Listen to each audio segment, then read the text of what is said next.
السلام علیکم ورحمۃ اللہ۔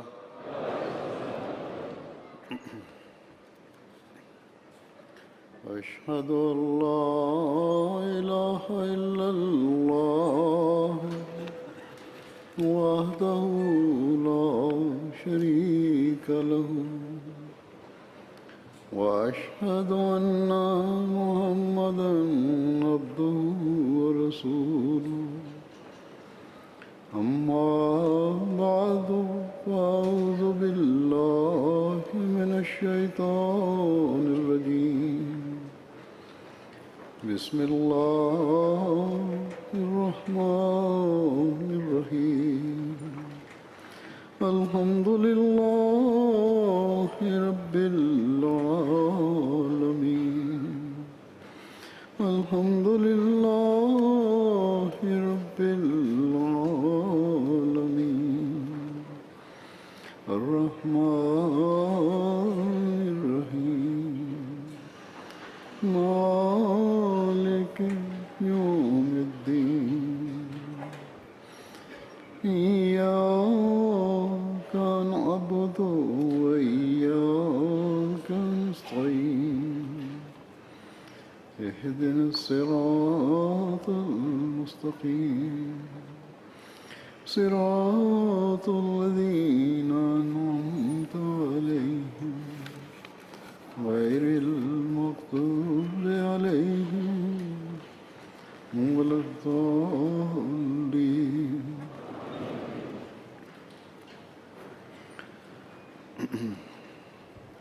میں جب بھی کسی ایسے پروگرام میں شامل ہوتا ہوں جس میں غیر مسلم بھی بلائے گئے ہوں، اور وہاں جب اسلام کی خوبصورت اور پرامن تعلیم پیش کی جاتی ہے تو اکثریت حیران ہوتی ہے کہ کیا حقیقت میں یہ اسلام کی تعلیم ہے؟ اور یہ رد عمل، یہ اظہار کسی ایک ملک کے لیے رہنے والوں میں نہیں ہے، بلکہ بلا تخصیص ہر ملک میں یہی اظہار ہوتا ہے۔ اور آج کل جب کہ ہم مختلف ممالک میں جماعتیں اپنے نظام کے تحت اسلام کی امن اور سلامتی کی تعلیم کے پمفلٹ تقسیم کر رہی ہیں،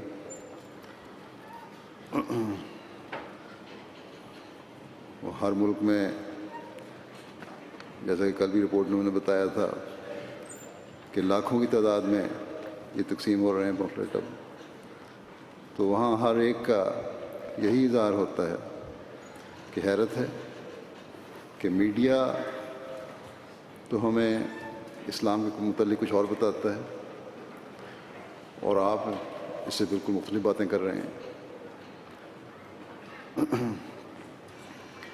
میڈیا نے چند شدت پسند گروہوں کے عمل کو لے کر دنیا میں اسلام کو بحیثیت مذہب اس قدر بدنام کر دیا ہے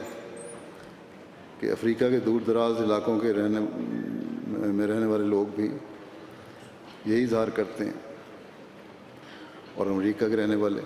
لوگ بھی یہی اظہار کرتے ہیں، ساؤتھ امریکہ کے جزائر کے رہنے والے، آسٹریلیا کے لوگ، یورپ کے لوگ، جاپان کے لوگ۔ غرض غیر مسلم دنیا کے نزدیک دنیا کی بدامنی اور فتنہ و فساد کی وجہ اسلام کی تعلیم اور مسلمان ہیں، جبکہ حقیقت میں اسلام کی تعلیم ہی حقیقی امن کی ضامن ہے اور سلامتی، دنیا کی سلامتی کی ضامن ہے۔ اسلام کے لفظ میں ہی سلامتی اور امن کا پیغام ہے،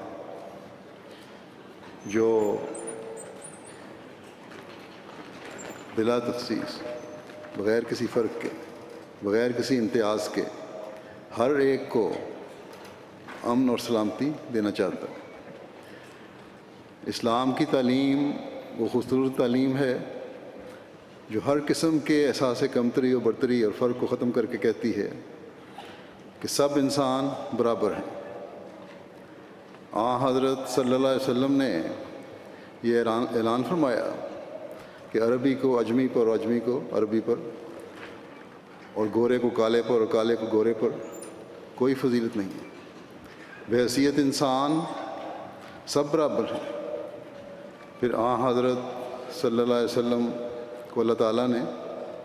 رحمت للعالمین کا خطاب دے کر تمام انسانوں کے لیے بالخصوص امن اور سلامتی کا ضامن بنا دیا۔ جو شخص عالم کے لیے رحمت بنا کر بھیجا گیا ہو، یہ کس طرح ہو سکتا ہے کہ اس کی تعلیم اور اس کا عمل دنیا کے امن اور سلامتی کو برباد کرنے والا ہو؟ اور سب سے بڑھ کر یہ کہ اسلام اس خدا پر یقین رکھتا ہے جو رب العالمین ہے، جو کائنات کی ہر چیز کو پیدا کرنے والا اور پالنے والا ہے، جو تمام مذاہب کے ماننے والوں کا رب ہے، بلکہ جو خدا کو نہیں مانتے ان کی بھی دنیاوی ضروریات مہیا کرنے والا اور انہیں امن دینے والا ہے۔ اسلام کا خدا وہ خدا ہے جو کہتا ہے کہ ہر مذہب کی بنیادی تعلیم جس خدا کا تصور پیش کرتی ہے، حقیقت میں وہ ایک ہی خدا ہے، جو کہتا ہے کہ ہر چیز کا مہیا کرنے والا میں ہوں۔ تم نے اپنی زبان میں، مختلف مذاہب نے اپنے مذہب کے نبی کی زبان کے مطابق اس کے مختلف نام رکھ لیے ہیں، اور اس وجہ سے بعض سمجھتے ہیں کہ خدا اور ہے اور اختلاف بھی پیدا کرنے کی باتیں کرتے ہیں۔ اسلام نے واضح طور پر فرمایا کہ لڑنے کی ضرورت نہیں، مذہب کے نام پر گردنیں کاٹنے کی ضرورت نہیں۔ خدا ایک ہی ہے، جو یہودیوں کا بھی خدا ہے، عیسائیوں کا بھی خدا ہے، ہندوؤں کا بھی خدا ہے، مسلمانوں کا بھی خدا ہے، اور دوسرے مذہب کے ماننے والوں کا بھی خدا ہے۔ وہ رب ہے ہر ایک کا، بس تمام مخلوق اس کی ہے اور وہ مخلوق کا پالنے والا ہے۔ اس کا فیض عام ہے۔ جب اس کا فیض عام ہے اور تمام مخلوق اسی کی ہے، سب کو وہ پالنے والا ہے، تو پھر مذہبی یا کسی بھی اختلاف کی وجہ سے فتنہ کیوں پیدا کر رہے ہو؟ حضرت مسیح موعود علیہ السلام نے ہمیں اس زمانے میں اس بات کا ادراک دیا کہ فتنہ و فساد کی بنیاد اس وقت پڑتی ہے جب احساس برتری جنم لینا شروع کر دیتا ہے، جب مذاہب اور قوموں میں یہ احساس پیدا ہونا شروع ہوتا ہے کہ خدا صرف ہمارا ہے اور دوسری قوموں اور مذہبوں سے اس کا کچھ بھی تعلق نہیں ہے۔ لیکن اسلام جب یہ کہتا ہے کہ ہمارا خدا رب العالمین ہے، تو گویا وہ اس طرف توجہ دلاتا ہے کہ جب ہم سب کا خدا ایک ہے، وہی ایک خدا ہے جو ہم سب کا پالنے والا ہے اور پیدا کرنے والا ہے، تو پھر ہم آپس میں امن و سلامتی سے رہیں۔ چنانچہ حضرت مسیح موعود علیہ السلام ایک جگہ فرماتے ہیں کہ خدا نے قرآن شریف کو پہلے اس آیت سے شروع کیا ہے جو سورہ فاتحہ میں ہے کہ الحمدللہ رب العالمین، یعنی تمام کامل اور پاک صفات خدا سے حاصل ہیں جو تمام عالموں کا رب ہے۔ عالم کے لفظ میں تمام مختلف قومیں، فرمایا کہ عالم کے لفظ میں تمام مختلف قومیں اور مختلف زمانے اور مختلف ملک داخل ہیں۔ اور اس آیت سے جو قرآن شریف شروع کیا گیا، یہ در حقیقت ان قوموں کا رد ہے جو خدا تعالیٰ کی عام ربوبیت اور فیض کو اپنی ہی قوم تک محدود رکھتے ہیں اور دوسری قوموں کو ایسا خیال کرتے ہیں کہ گویا وہ خدا تعالیٰ کے بندے ہی نہیں، اور گویا خدا نے ان کو پیدا کر کے پھر ردی کی طرح پھینک دیا، یا ان کو بھول گیا ہے، اور یا نعوذ باللہ وہ اس کے پیدا کردہ ہی نہیں۔ بس جن کی یہ سوچ ہو کہ خدا نے صرف ہمیں ہی ہر ایک سے برتر بنایا ہے اور دوسرے گویا خدا کے پیدا کردہ ہی نہیں ہیں، یا خدا نے ان لوگوں کو پیدا کر کے ردی کی طرح پھینک دیا ہے، وہ حقیقت میں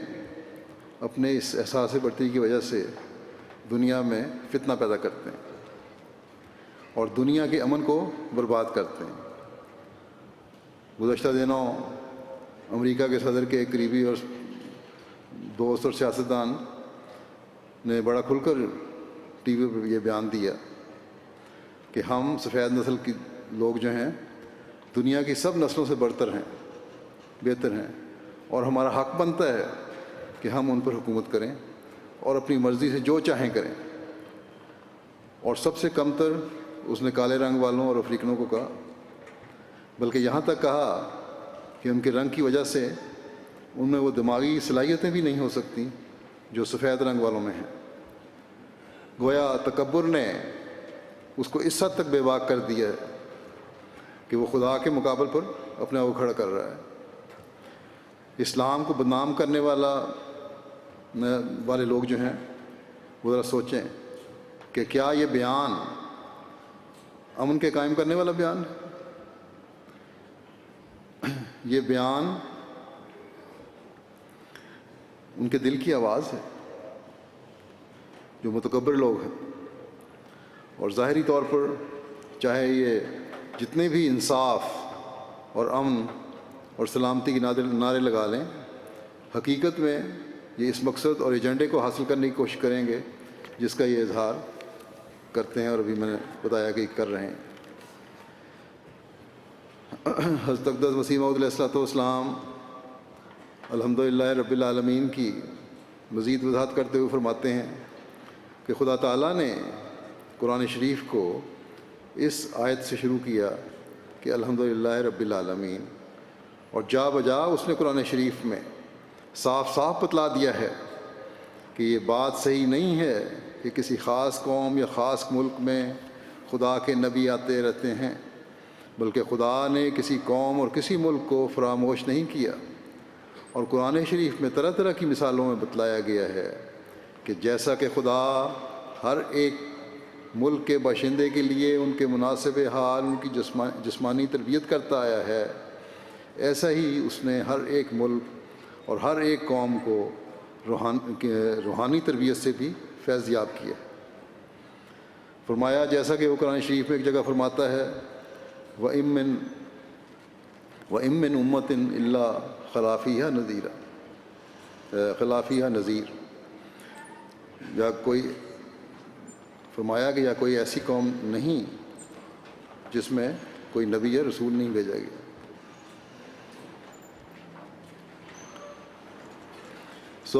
فرماتے ہیں یہ بات بغیر کسی بحث کے قبول کرنے کے لائق ہے کہ وہ سچا اور کامل خدا جس پر ایمان لانا ہر ایک بندے کا فرض ہے، اور وہ رب العالمین ہے، اور اس کی ربوبیت کسی خاص قوم تک محدود نہیں، اور نہ کسی خاص زمانے تک، اور نہ کسی خاص ملک تک، بلکہ وہ سب قوموں کا رب ہے، اور تمام زمانوں کا رب ہے، اور تمام مکانوں کا رب ہے، اور تمام ملکوں کا وہی رب ہے، اور تمام فیضوں کا وہی سرچشمہ ہے، اور ہر ایک جسمانی اور روحانی طاقت اسی سے ہے، اور اسی سے تمام موجودات پرورش پاتی ہیں، اور ہر ایک وجود کا وہی سہارا ہے۔ فرمایا کہ خدا کا فیض عام ہے جو تمام قوموں اور تمام ملکوں اور تمام زمانوں پر محیط ہو رہا ہے۔ یہ اس لیے ہوا کہ تا کسی قوم کو شکایت کرنے کا موقع نہ ملے اور یہ نہ کہیں کہ خدا نے فلاں قوم پر احسان کیا مگر ہم پر نہ کیا، یا فلاں قوم کو اس کی طرف سے کتاب ملی تا وہ اس سے ہدایت پائیں مگر ہم کو نہ ملی، یا فلاں زمانے میں وہ اپنی وحی اور الہام اور معجزات کے ساتھ ظاہر ہوا مگر ہمارے زمانے میں مخفی رہا۔ بس اس نے فیض عام دکھلا کر ان تمام اعتراضات کو دفع کر دیا اور اپنے ایسے وسیع اخلاق دکھلائے کہ کسی قوم کو اپنے جسمانی اور روحانی فیضوں سے محروم نہیں رکھا اور نہ کسی زمانے کو بے نصیب ٹھہرایا ہے۔ بس جو یہ کہتے ہیں کہ گورے زیادہ عقل والے ہیں، زیادہ دماغ والے ہیں، ان کی صلاحیتیں زیادہ ہیں، وہ غلط ہے۔ اللہ تعالیٰ نے ہر قوم میں صلاحیتیں رکھی ہیں اور ہر قوم کو اپنے فیض سے فیض پہنچایا ہے۔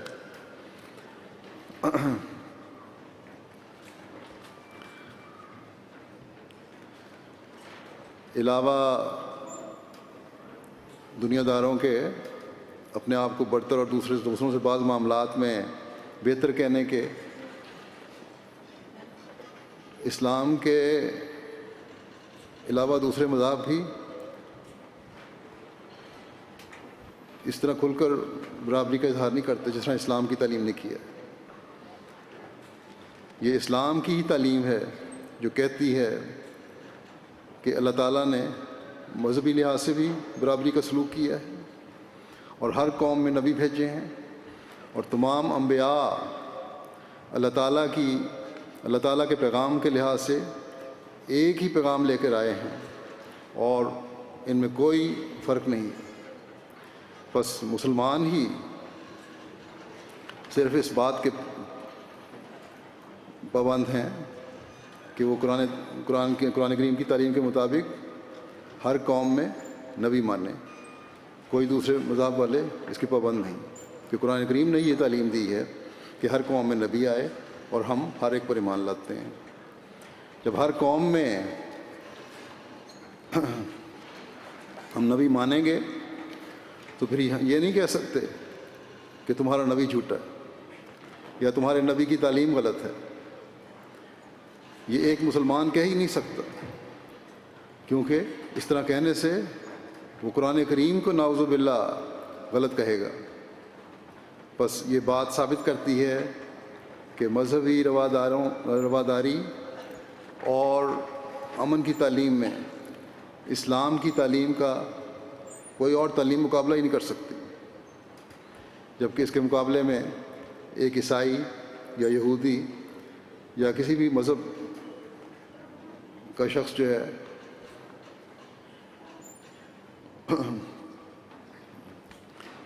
وہ نامناسب الفاظ حضرت صلی اللہ علیہ وسلم کی طرف منسوب کر سکتا ہے، لیکن ایک مسلمان اس بات پر مجبور ہے کہ وہ کہے کہ عیسیٰ علیہ السلام یا موسیٰ علیہ السلام اور اسی طرح دوسرے مذاہب کے بانی اور انبیاء ہیں، ان کا نام عزت سے لے۔ دوسرے مذاہب والے جب حضرت صلی اللہ علیہ وسلم کے متعلق غلط باتیں کر کے آپ صلی اللہ علیہ وسلم کی حد تک کرنے والے بنتے ہیں تو ہم مسلمان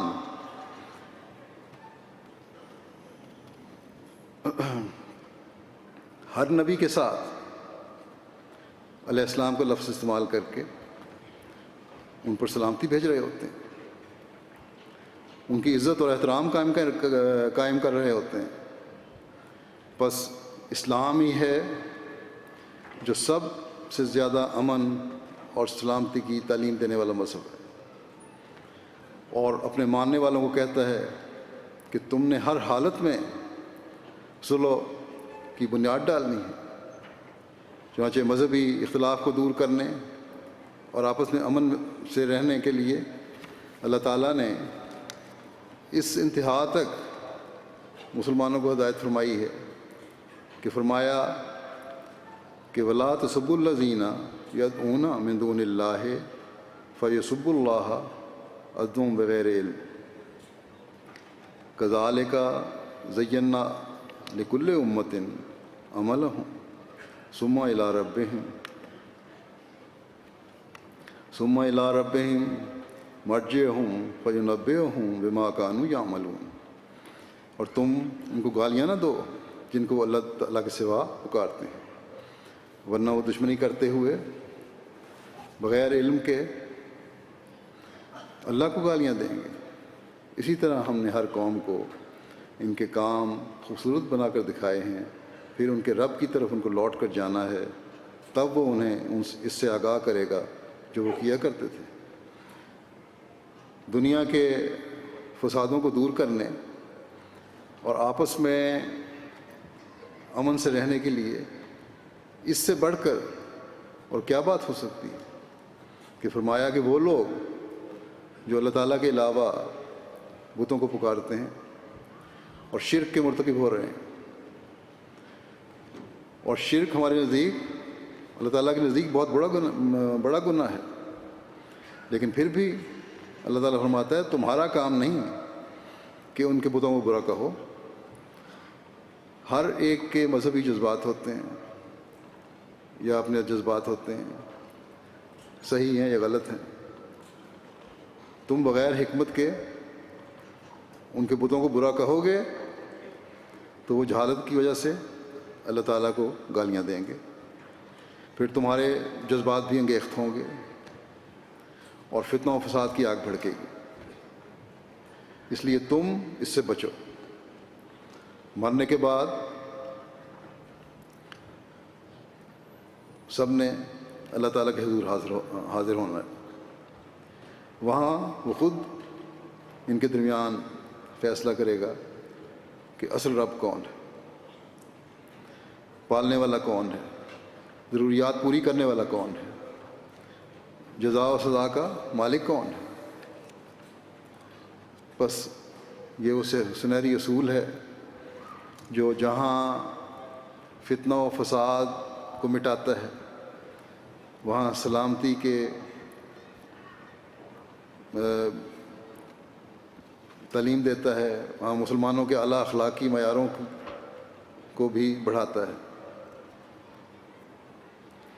حضرت مسیح علیہ الصلوۃ والسلام اس کی وضاحت کرتے ہوئے فرماتے ہیں کہ قرآن شریف میں اس قدر ہمیں طریقے ادب اور اخلاق کا سبق سکھایا ہے کہ وہ فرماتا ہے کہ لا تسبوا الذین یدعون من دون اللہ فیسبوا اللہ عدوا بغیر علم، یعنی تم مشرکوں کے بتوں کو بھی گالی مت دو کہ وہ پھر تمہارے خدا کو گالیاں دیں گے، کیونکہ وہ اس خدا کو جانتے نہیں۔ اب دیکھو، فرماتے ہیں کہ اب دیکھو کہ باوجود کہ خدا کی تعلیم کی روح سے بت کچھ چیز نہیں ہیں، مگر پھر بھی خدا مسلمانوں کو یہ اخلاق سکھلاتا ہے کہ بتوں کی بدگوئی سے اپنی زبان بند رکھو اور صرف نرمی سے سمجھاؤ، ایسا نہ ہو کہ وہ لوگ مشتعل ہو کر خدا کو گالیاں نکالیں اور ان گالیوں کے تم باعث ٹھہرو۔ اگر کوئی مسلمان اس تعلیم پر عمل نہیں کرتا تو یہ اس کے عمل کا قصور ہے، نہ کہ تعلیم کا۔ جو غیر مسلم کو بغیر سوچے سمجھے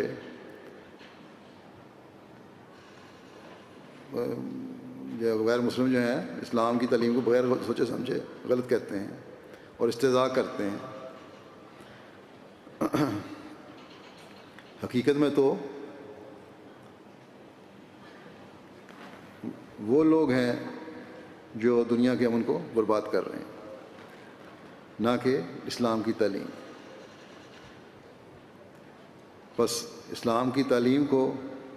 مورد الزام نہیں ٹھہرایا جا سکتا، اگر کوئی مسلمان غلط حرکت کرتا ہے تو اس کا ذاتی فعل ہے جو تعلیم سے ہٹ کے، اور اگر جاننے کے باوجود اسلام کو غیر مسلم بدنام کرنے کی کوشش کرتے ہیں اور پھر فتنہ و فساد پیدا ہوتا ہے تو یہ پھر وہ لوگ اس کے ذمہ دار ہیں۔ بس اسلام میں اس قسم کی بہت سی مثالیں ہیں جو نہ تو کسی قسم کے جبر کی تعلیم دیتی ہیں، نہ فساد کی، بلکہ امن اور صلح اور صفائی اور سلامتی کا پیغام جتنا اسلامی تعلیم دیتی ہے اس کا کوئی اور تعلیم مقابلہ کر ہی نہیں سکتی۔ سورہ یونس میں اللہ تعالیٰ فرماتا ہے وَلَوْ شَاءَ رَبُّكَ لَآمَنَ مَنْ فِي الْأَرْضِ كُلُّهُمْ جَمِيعًا أَفَأَنْتَ تُكْرِهُ النَّاسَ حَتَّى يَكُونُوا مُؤْمِنِينَ۔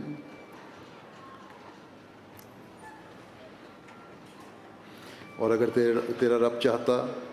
تو جو بھی زمین میں ہے بستے ہیں اکٹھے سب کے سب ایمان لے آتے، تو کیا تو ان لوگوں کو مجبور کر سکتا ہے حتیٰ کہ وہ ایمان لانے والے ہو جائیں؟ بس اگر دنیا کو جبر کے ساتھ منوانا ہوتا اور جو نہ مانے یا جو مذہبی اختلاف رکھتا ہو اس کے ساتھ زبردستی کرنی ہوتی، امن برباد کرنا ہوتا، تو اللہ تعالیٰ یہ نہ فرماتا کہ تو لوگوں کو مسلمان ہونے کے لیے مجبور نہیں کر سکتا۔ اللہ تعالیٰ فرماتا ہے کہ اگر وہ چاہتا، اور یہ بات اللہ تعالیٰ کی طاقت میں ہے کہ وہ تمام دنیا کے انسانوں کو اسلام قبول کرنے پر مجبور کر دیتا، لیکن اللہ تعالیٰ نے یہ نہیں چاہا کیونکہ یہ جبر ہے۔ جب اللہ تعالیٰ نے نہیں چاہا تو اللہ تعالیٰ حضرت صلی اللہ علیہ وسلم کو فرماتا ہے کہ تو بھی دنیا کو مجبور نہیں کر سکتا کہ وہ مسلمان ہو جائیں۔ جب حضرت صلی اللہ علیہ وسلم کو یہ اختیار نہیں اللہ تعالیٰ نے دیا تو پھر کسی اور کا کیا اختیار ہو سکتا ہے؟ جو مولوی اور دہشت گرد یا دوسرے کہتے ہیں کہ ہم زبردستی کر لیں گے، یہ اسلام کی تعلیم کے خلاف حرکتیں جو وہ کرتے ہیں۔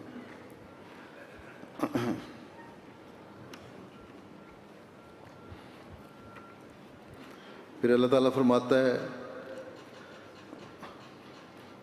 وَقُلِ الْحَقُّ مِن رَبِّكُمْ وَمَنْ شَاءَ فَلْيُؤْمِنْ وَمَنْ شَاءَ فَلْيَكْفُرْ، اور کہہ دے کہ حق وہی ہے جو تمہارے رب کی طرف سے ہو، بس جو چاہے وہ ایمان لے آئے اور جو چاہے سو انکار کر دے۔ بس اگر ہمارے آقا و مولا حضرت محمد رسول اللہ صلی اللہ علیہ وسلم کو یہ اختیار نہیں کہ جبر سے منوائیں، تو پھر آج کل کے علماء اور یہ نام نہاد تنظیمیں جیسا کہ میں نے کہا ان کو کس طرح اختیار ہو سکتا ہے کہ اسلام پھیلانے میں جبر کریں اور اسلام کے نام کو بدنام کریں؟ بس اگر کوئی اسلام کے نام پر غلط حرکت کرتا ہے تو وہ ملزم ہے، نہ کہ ہم اسلام کی تعلیم کو غلط کہیں۔ اسلام تو صلح و آشتی اور محبت و سلامتی پھیلانے والا مذہب ہے، امن دینے والا مذہب ہے۔ یہ باتیں جو اب تک میں نے بیان کی ہیں یہ ان دونوں طریقوں کو غلط قرار دیتی ہیں، ان غیر مسلموں کو بھی جو اسلام کو شدت پسندی اور فتنہ و فساد کا مذہب قرار دیتے ہیں، اور ان مسلمانوں کو بھی جو اسلام کے نام پر دہشت گردی کرتے اور دنیا کے امن کو برباد کرنے کی کوشش کرتے ہیں۔ اس خوبصورت تعلیم کے بعد مسلمانوں کے ایسے عمل جس نے دنیا میں غیر مسلموں کو اسلام پر انگلی اٹھانے کی جرت دی ہے، یقیناً ان مسلمانوں کی بدقسمتی ہے، لیکن نام نہاد علماء نے جو دنیا میں بگاڑ پیدا کیا ہے اس کا یہ نتیجہ ہونا تھا، اور اس زمانے میں اس بگاڑ کے سدھارنے کے لیے اللہ تعالیٰ نے اپنے وعدے کے مطابق حضرت مسیح علیہ الصلوۃ والسلام کو بھیجا ہے، جنہوں نے پھر قرآن کریم کی روشنی میں اسلام کی حقیقی تعلیم خوبصورت کر کے دکھانی تھی اور اپ نے دکھائی۔ قرآن کریم مسلمانوں کی مقدس کتاب ہے۔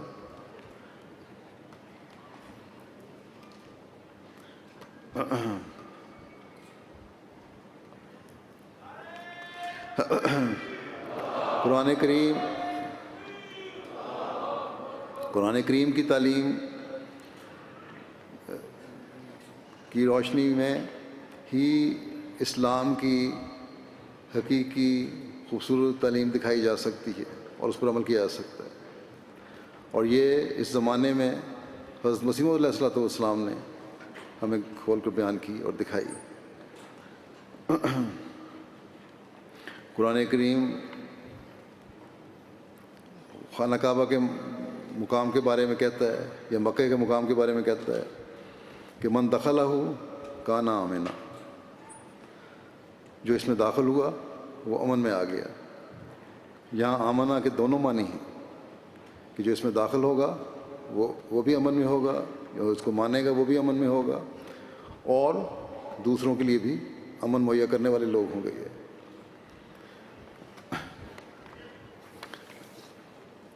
اس کا پہلا عملی اظہار ہمیں اس وقت نظر آتا ہے جب فتح مکہ کے موقع پر حضرت صلی اللہ علیہ وسلم نے اپنے اور اپنے صحابہ کے جانی دشمنوں کی جان بخشی کے لیے امن اور سلامتی کا اعلان کر دیا۔ ایک انصاری سردار نے اس وقت کہا کہ آج ہم قریش سے بدلہ لیں گے اور قریش کو ذلیل کریں گے۔ تو ابو سفیان نے یہ بات سن لی۔ یہ سن کر وہ حضرت صلی اللہ علیہ وسلم کے پاس آئے،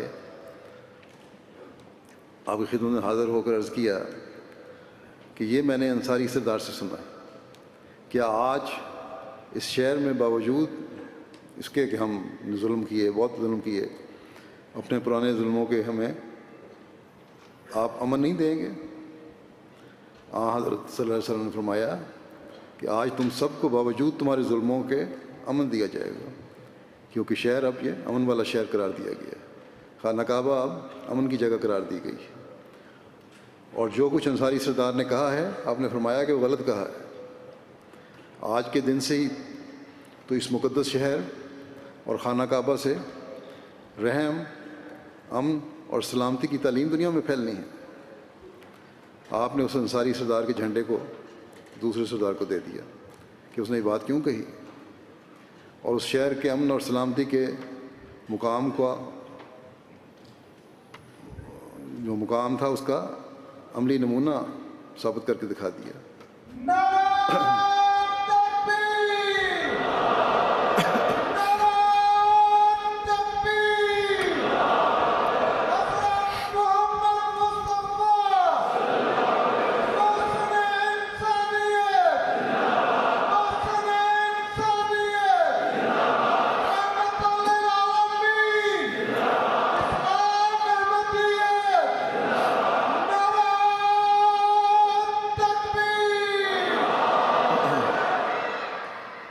بس یہ ہے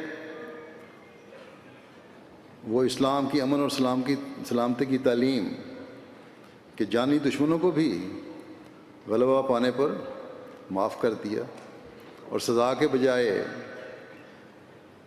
رحم کا سلوک فرمایا۔ کون ہے جو آج کی اس نام نہاد مہذب دنیا میں یہ عمل دکھا سکے؟ اسی طرح اللہ تعالیٰ قرآن کریم میں سلامتی کی طرف بلانے کے بارے میں ایک جگہ فرماتا ہے کہ واللہ یدعو الی دار السلام، اور اللہ تعالیٰ سلامتی کے گھر کی طرف بلاتا ہے تمہیں۔ اللہ تعالیٰ جہاں یہ فرماتا ہے کہ آؤ اور سلامتی کے گھر میں داخل ہو جاؤ، وہاں سلامتی کے گھر میں داخل ہونے والوں کا نام بھی اس نے مسلم رکھا ہے، یعنی وہ لوگ جو سلامتی پھیلانے والے اور امن قائم کرنے والے ہیں۔ اگر کوئی اس لفظ کے تقدس کا خیال نہیں کرتا تو یہ اس کا قصور ہے۔ پھر ایک دوسرے کو ملنے پر اسلام کی تعلیم یہ ہے کہ السلام علیکم کہو، ایک دوسرے پر سلامتی بھیجو۔ بس کیا حقیقت میں جو السلام علیکم کہہ کر سلامتی بھیجتا ہے وہ تلوار اٹھا کر قتل و غارت گری کرے گا اور امن پر بات کرے گا؟ اسی طرح اپنی نماز میں ہم دیکھتے ہیں، نماز سے فارغ ہوتے وقت دائیں بائیں السلام علیکم ورحمۃ اللہ ہم کہتے ہیں، یعنی میں اللہ تعالیٰ کی عبادت سے فارغ ہو کر دائیں بھی امن اور سلامتی کی اور بائیں بھی امن اور سلامتی اور آگے بھی اور پیچھے بھی امن اور سلامتی کا پیغام دیتا ہوں۔ بس اسلام کبھی بھی امن و سلامتی کو ختم کرنے والا نہیں، جبر و تشدد کو ختم کرنے والا نہیں رہا۔ اس کی تعلیم ہی ایک ایسی خوبصورت تعلیم ہے جو سب مذاہب سے زیادہ امن اور سلامتی کی تعلیم دیتی ہے۔ پھر قرآن کریم ہمیں بتاتا ہے کہ اصل امن و سلامتی کا مرکز یہی حرم ہے۔ فرمایا اولم یراؤ انا جعلنا حرما آمنا یتخطف الناس من حولہم افبالباطل یؤمنون وبنعمت اللہ یکفرون۔ کیا انہوں نے نہیں دیکھا کہ ہم نے ایک امن والا حرم بنایا ہے جبکہ ان کے ارد گرد کے لوگ اچک لیے جاتے ہیں؟ تو پھر کیا وہ جھوٹ پر ایمان لائیں گے اور اللہ کی نعمت کا انکار کریں گے؟ یہ اعلان ہے کہ خانہ کعبہ کا حقیقی مقصد امن اور سلامتی کا قیام ہے، اور یہ مسلمانوں کی بھی بڑی ذمہ داری ہے، ان پر ڈالی گئی ہے کہ اسے ہمیشہ امن اور سلامتی کا ہی مرکز رکھیں۔ اللہ تعالیٰ یہ اعلان فرما رہا ہے کہ اس سے تعلق رکھنے والے امن میں رہیں گے، یعنی سچا امن صرف انہی سے ملے گا جو خدائے واحد پر ایمان لا کر بیت اللہ کے ساتھ سچا تعلق رکھیں گے۔ یہ مسلمانوں کی بدقسمتی ہے، خاص طور پر ان مسلمان بادشاہوں کی، ان ملکوں کے، کہ ایسی واضح ضمانت کے بعد بھی پھر بجائے اپنی نظر خدائے واحد پر رکھیں اور اس مقصد کی طرف دیکھیں جو خانہ کعبہ کی تعمیر کا مقصد ہے، جو خانہ کعبہ کا مقصد ہے، جو قرآن کریم میں اللہ تعالیٰ بیان فرماتا ہے، اور امن قائم کرنے کی کوشش کریں۔ اپنی دولت اور طاقت کے زوم میں ظلموں پر اتر رہے ہیں اور امن کے دامن اپنے دنیاوی دوستوں اور آقاؤں کو سمجھتے ہیں۔ اللہ تعالیٰ فرماتا ہے کہ حرم کا امن میں نے قائم کیا ہوا ہے، اور اس سے حقیقی طور پر منسلک لوگ بھی میری وجہ سے ہی امن میں رہیں گے۔ اگر دنیاوی طاقتیں اور منصوبے امن دینے والے ہوتے تو ارد گرد دنیا میں جو فتنہ اور فساد ہو رہا ہے وہ نہ ہوتا۔ دنیا میں بدامنی ہے، بے چینی ہے، وہ اس لیے ہے کہ خدا تعالیٰ کے بجائے ان کی دنیا پر نظر ہے۔ بس ایک دنیا دار تو خدا واحد کو بھول کر اپنی تباہی کا سامان کر رہا ہے، لیکن مسلمانوں کو ہوش کرنی چاہیے کہ توحید کے قیام کے لیے جو اس نے گھر بنایا ہے، اور توحید جو اس زمانے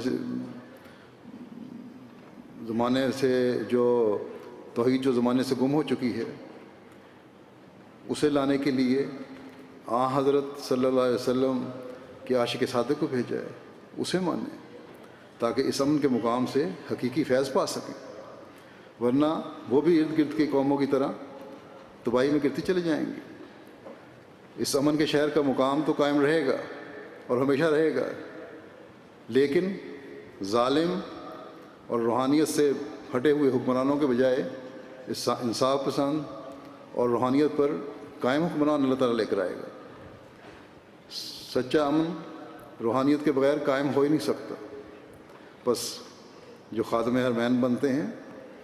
ان کے لیے، اس کے بننے کے لیے حقیقی روحانیت کی تلاش کرنا ہوگی، تاکہ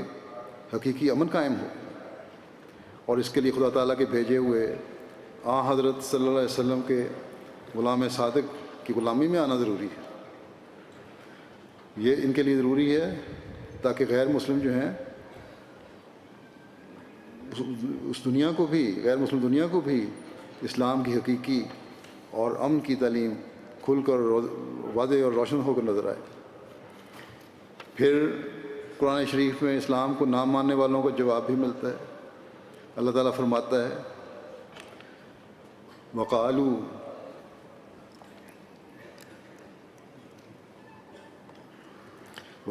ان نتبع الہدی معاک نتخطف من ارضنا، اور انہوں نے کہا کہ اگر ہم تیرے ہمراہ ہدایت کی پیروی کریں گے تو ہم اپنے وطن سے نکال پھینکے جائیں گے۔ پس اگر اسلام زیادتی، جبر اور شدت کا مذہب ہوتا تو یہ جواب نہ ملتا حضرت صلی اللہ علیہ وسلم کو کہ ہم اپنے گھروں سے نکال دیے جائیں گے۔ ظلم و زیادتی کرنے والے تو دوسرے غیر لوگ ہیں، نہ کہ مسلمان۔ دوسری حکومتیں ہیں، دوسرے سردار ہیں جن کا خوف ہے ان لوگوں کو، جن کی خوف کی وجہ سے وہ اسلام کی تعلیم کو قبول کرنا نہیں چاہتے۔ اس بات پر تو ان کو بالکل اتفاق ہے، غیروں کو بھی، کہ اسلام کی تعلیم امن والی تعلیم ہے۔ اس لیے یہ لوگ کہتے ہیں کہ اگر ہم تیرے ساتھ مل جائیں، تیری تعلیم پر عمل کرنے لگ جائیں، اسلام کی تعلیم کو مان لیں، تو یہ لوگ ہمیں اچک کر لے جائیں گے، ہمیں گھروں سے نکال دیں گے۔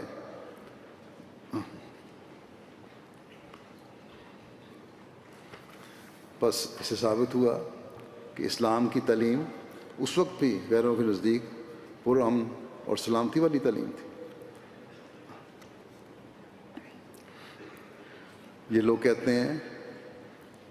کہ تو کہتا ہے، حضرت صلی اللہ علیہ وسلم کو عرض کرتے ہیں کہ آپ کہتے ہیں کہ سلامتی اور امن پھیلاؤ، اگر ہم امن کا راستہ اختیار کریں تو ارد گرد کی قومیں ہمیں تباہ و برباد کر دیں گی۔ آج دنیا میں جو اسلحے کی دوڑ لگی ہوئی ہے، ایٹم بم بنائے جا رہے ہیں اس دلیل کے ساتھ کہ یہ تو ڈیٹرنٹ کے طور پر، خطرے کے توڑ کے طور کے لیے ہیں، جو ہمیں دوسری قوموں سے اس لیے بنائے جا رہے ہیں۔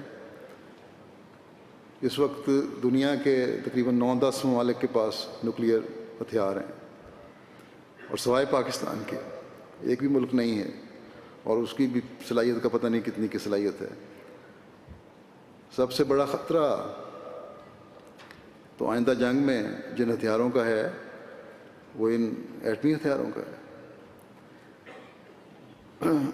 اسی طرح دنیا کا بہترین اسلحہ غیر مسلم ممالک میں تیار ہوتا ہے۔ اگر مسلم ممالک استعمال کر رہے ہیں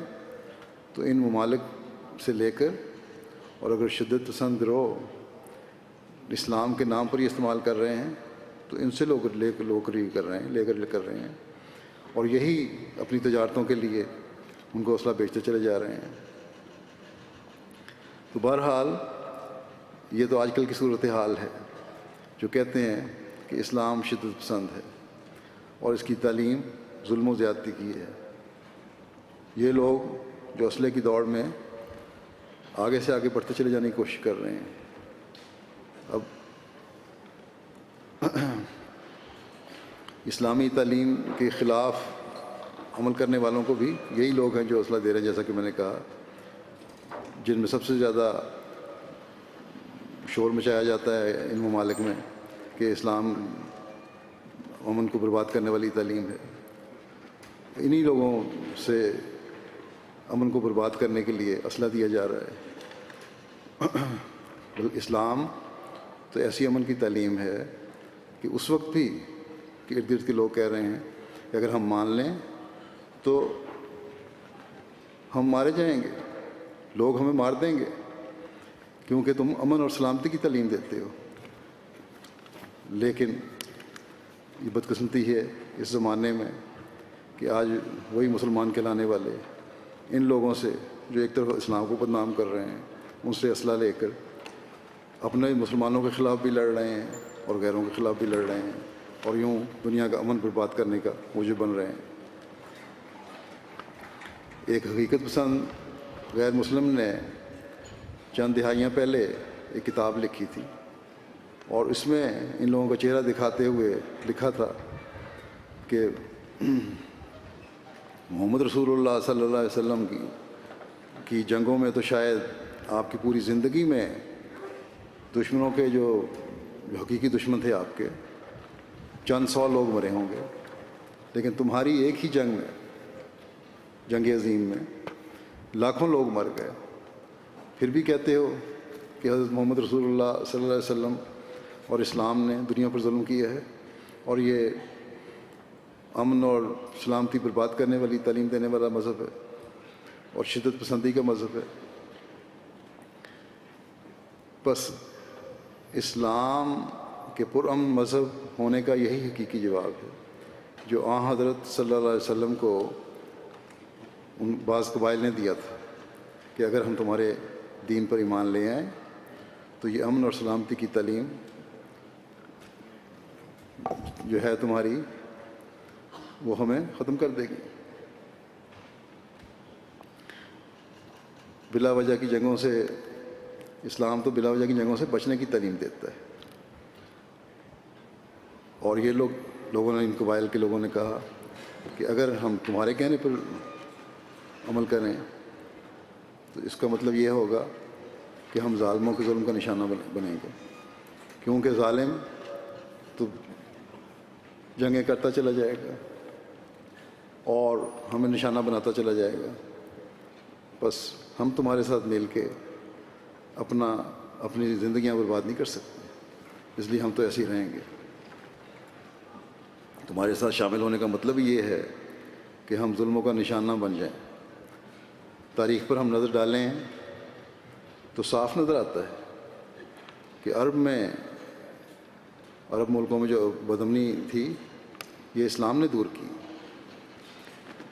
یہ جواب جو قبائلی دے رہے ہیں یہ بھی اس کی ایک دلیل ہے کہ ہم اسلام کی تعلیم پر عمل کر کے مشکل میں گرفتار ہو جائیں گے، کیونکہ اللہ تعالیٰ کے فضلوں اور اس کے وعدوں کی حقیقت انہیں معلوم نہیں تھی، ایمان ان میں نہیں تھا، وہ تو صرف ظاہری طور پر دیکھ رہے تھے۔ وہ یہی سمجھتے تھے کہ اس ایسے ماحول میں امن کی تعلیم کو قبول کرنا، جب ہر طرف فتنہ اور فساد پھیلا ہوا ہے، موت کو دعوت دینے کے مترادف ہے۔ لیکن جب فتح مکہ ہوا اور اسلام پھیلا، بلکہ اس سے بھی پہلے جب قبائل کو احساس ہوا کہ مکے والوں نے صلح کا معاہدہ کر لیا ہے اور اسلام کی تعلیم بھی خوبصورت تعلیم ہے اور ہمیں دنیاوی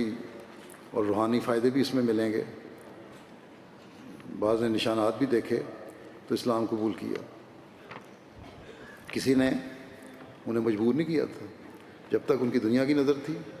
وہ انکار کرتے رہے۔ اگر زبردستی کی بات ہوتی تو قرآن کریم تو آپ صلی اللہ علیہ وسلم کی اس فکر کو بیان کر کے تسلی نہ دیتا آپ کو، اس طرح فرماتا ہے وقیل ہی یا رب ان ہؤلاء قوم لا یؤمنون فاصفح عنہم وقل سلام فسوف یعلمون۔ اور اس رسول کے یہ کہنے پر کہ کہنے کے وقت کو یاد کرو کہ اے میرے رب، یہ لوگ ہرگز ایمان نہیں لائیں گے، بات نہیں سنتے میری۔ فرماتا ہے اللہ تعالیٰ پس تو ان سے درگزر کر اور کہہ سلام، پس ان قریب وہ جان لیں گے۔ یعنی جو تعلیم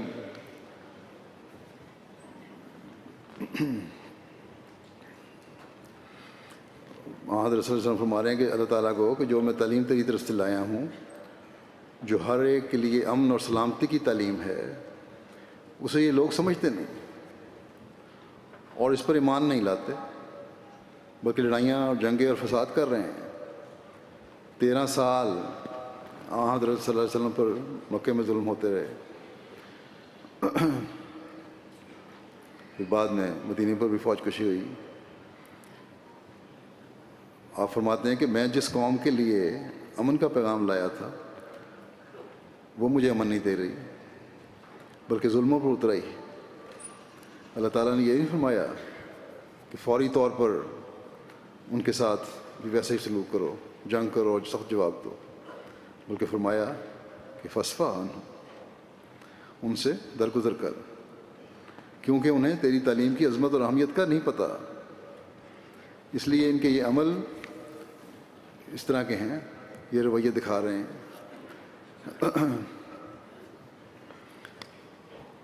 ان کے یہ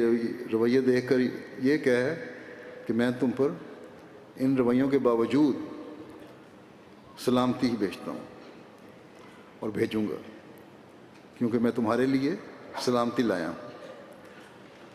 عنقریب دنیا کو معلوم ہو جائے گا کہ حضرت محمد رسول اللہ صلی اللہ علیہ وسلم دنیا کے لیے امن اور سلامتی لائے تھے۔ بس چنانچہ کچھ عرصے کے بعد دنیا نے دیکھ لیا، عرب دنیا نے۔ بس آپ کا نام ماننے والوں کو بھی یہ جواب صرف اپنوں کے لیے سلامتی اور امن کا پیغام نہیں تھا،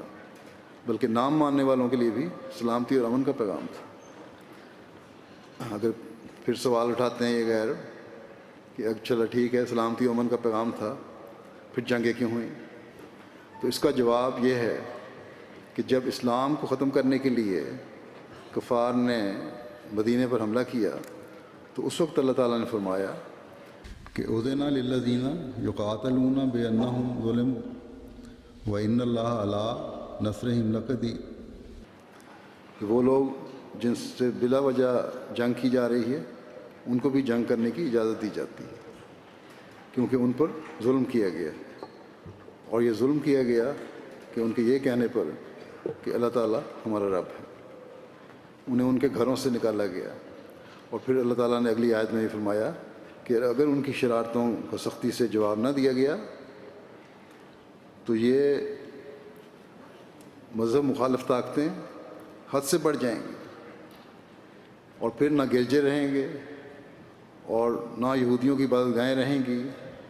نہ متفرق معابد رہیں گے، نہ مسجدیں باقی رہیں گی، یہ لوگ انہیں برباد کر دیں گے۔ بس اگر جنگ کی اجازت ملی تو امن اور سلامتی قائم کرنے کے لیے۔ جہاد کا مطلب قطعاً یہ نہیں ہے کہ ظلم کیا جائے۔ ہم خوش قسمت ہیں کہ ہماری رہنمائی حضرت مسیح موعود علیہ السلام نے ہر موڑ پر فرمائی۔ چنانچہ اس بات کی وضاحت کرتے ہوئے، قرآن کریم کی ان آیات کی وضاحت کرتے ہوئے آپ ایک جگہ فرماتے ہیں کہ اسلام نے تلوار اٹھانے میں سبقت نہیں کی، اور اسلام نے صرف بوقت ضرورت امن قائم کرنے کی حد تک تلوار اٹھائی ہے، اور اسلام نے عورتوں اور بچوں اور راہبوں کے قتل کرنے کے لیے حکم نہیں دیا، بلکہ جنہوں نے سبقت کر کے اسلام پر تلوار کھینچی وہ تلوار سے ہی مارے گئے۔ اور تلوار کی لڑائیوں میں سب سے بڑھ کر فرماتے ہیں تو تلوار کی لڑائیوں میں سب سے بڑھ کر توریت کی تعلیم ہے، جس کی روح سے بے شمار عورتیں اور بچے بھی قتل کیے گئے۔ جس خدا فرماتے ہیں کہ جس خدا کی نظر میں وہ بے رحمی اور سختی کی لڑائیاں بری نہیں تھیں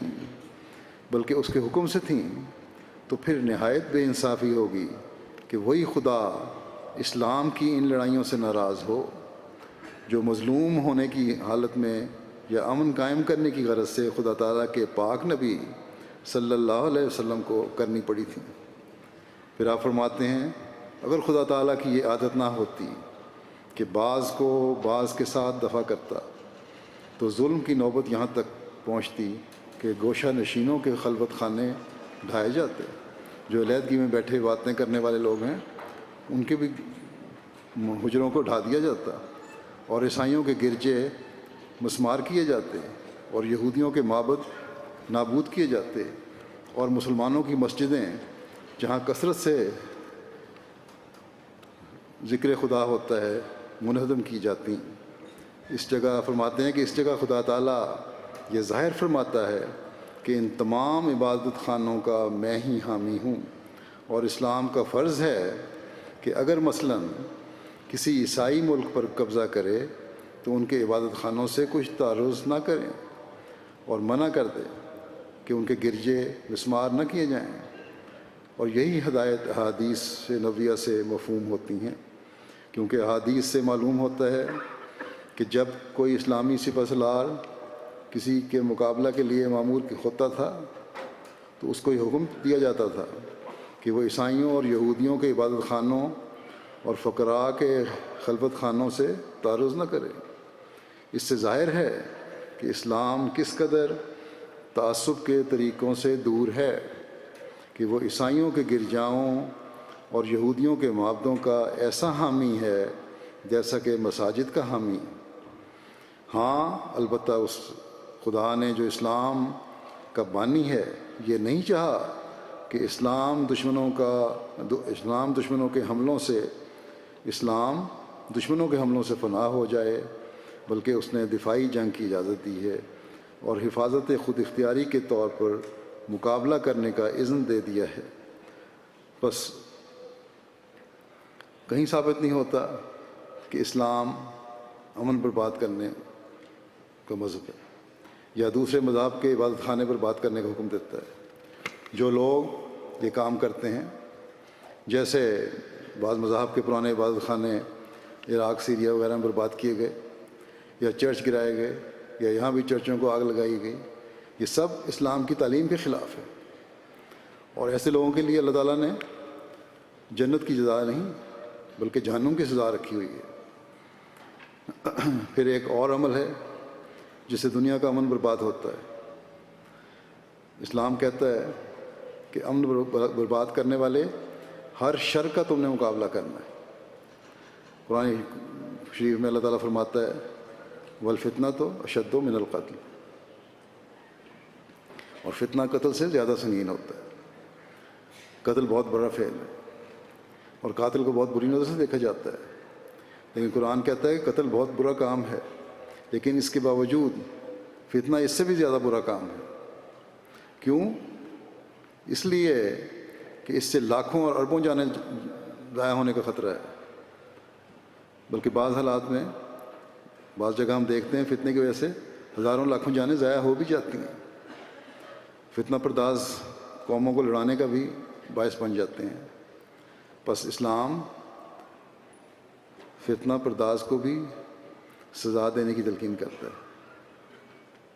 فتنہ پرداز گھروں کے امن اور سکون کو بھی برباد کرتے ہیں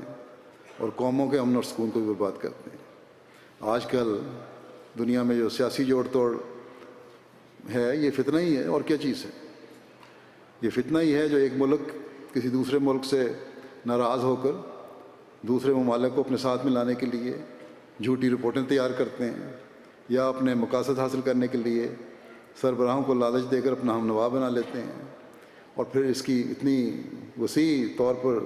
لابنگ ہوتی ہے دنیا میں آج کل کہ جس سے ملکوں کے خلاف کارروائی کی جا رہی ہوتی ہے۔ اس کو جب تک کسی ملک کو دوسرے کو ملبے کا ڈھیر نہ بنا دیں ان کو چین نہیں آتا۔ اسلام کہتا ہے کہ لوگ جو فتنے کی آگ سے قوموں کو تباہ کر رہے ہیں اور بڑی ہوشیاری سے امن کے نام پر کر رہے ہیں، دراصل یہ قاتل ہیں اور ان کو قتل کی سزا ملنی چاہیے۔ ایسے لوگوں کو قرار واقعی سزا دینی چاہیے، لیکن یہ صاحب اثر و رسوخ لوگ ہیں اور طاقت والے ہیں، کون جرأت کر سکتا ہے ان کو سزا دے؟ پھر لیکن اسلام کہتا ہے کہ ان کو سزا دو۔ پھر اسلام کی ایک تعلیم جو حضرت صلی اللہ علیہ وسلم نے ہمیں بتائی کہ مسلمان وہ ہے جس کے ہاتھ اور زبان سے دوسرے مسلمان محفوظ رہے، اور ایک دوسری جگہ فرمایا کہ دوسرے لوگ انسان محفوظ رہیں۔ بس آپس میں مسلمانوں کے امن کی ضمانت بھی اسلام کی تعلیم ہے، اور دنیا کے دوسرے لوگوں اور قوموں کی امن اور سلامتی کی ضمانت بھی اسلام کی تعلیم ہی ہے۔ دنیا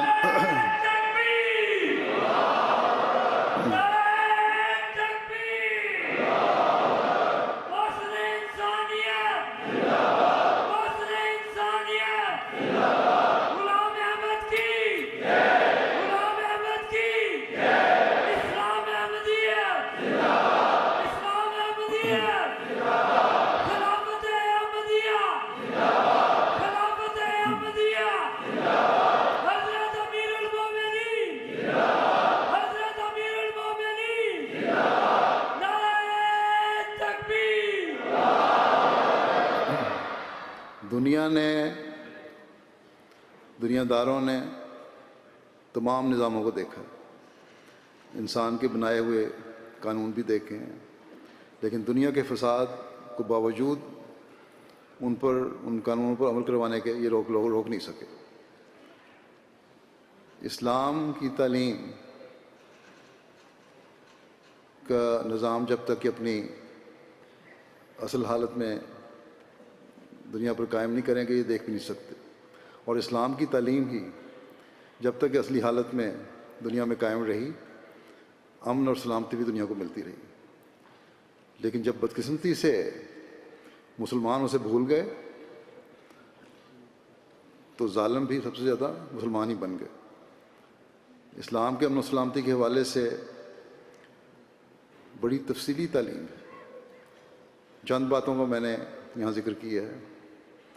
جلسے پر یہاں بہت سے نمائندے بھی آئے ہوئے ہیں، پریس کے بھی، دوسرے غیر مسلم بھی ہیں، مجھ سے پرائیویٹ میٹنگ میں سوال پوچھتے رہتے ہیں، تو اس پہ کچھ حد تک ان کو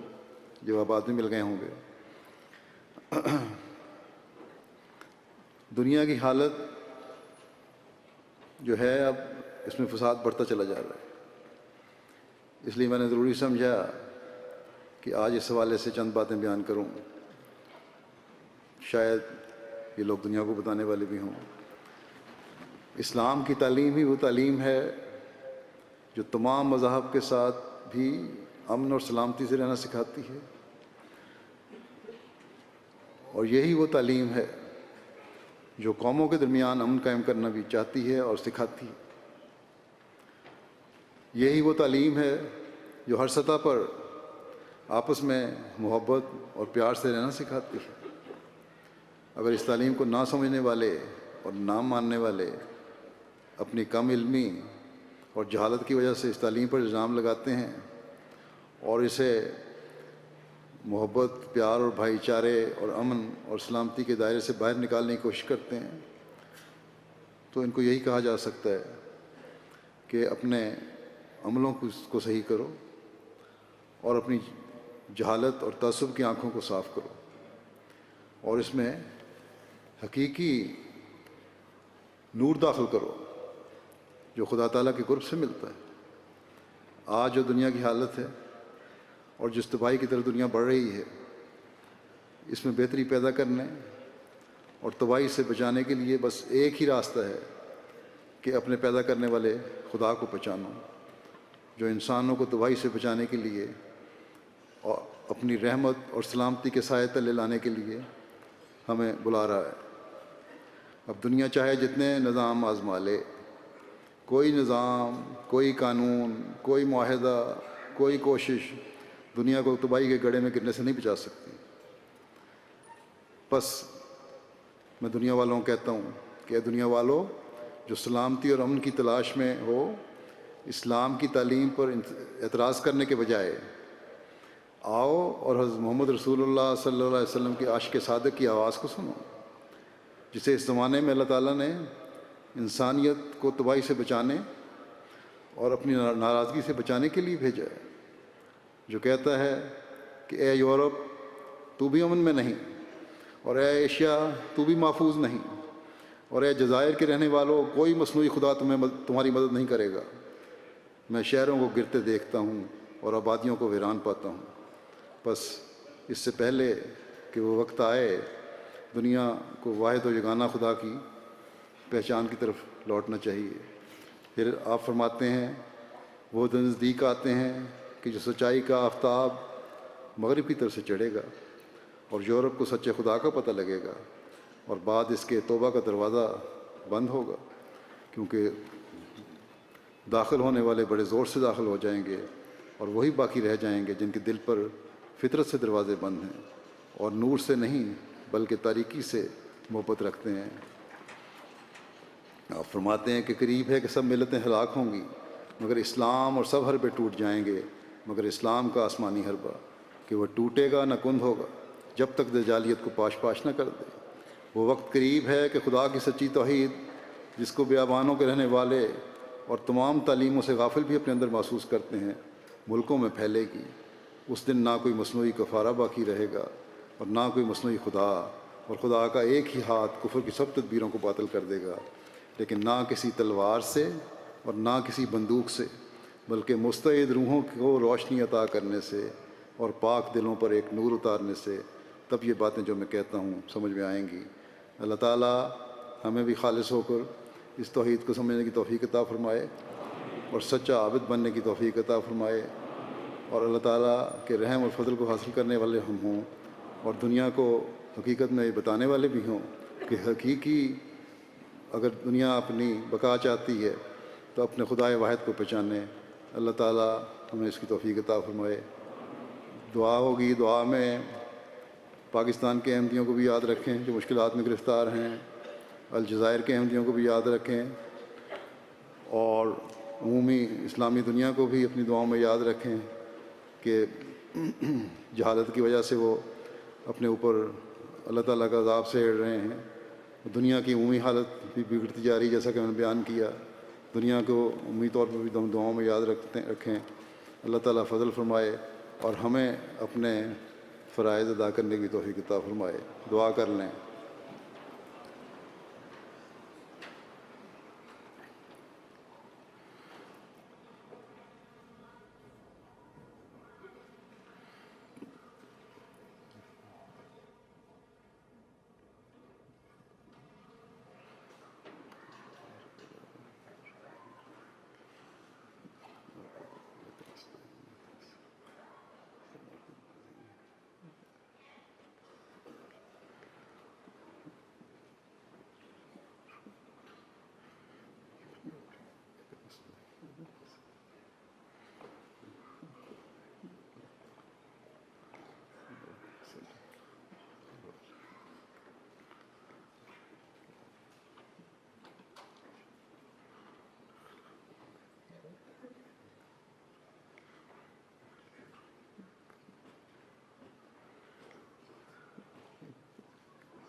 آمین۔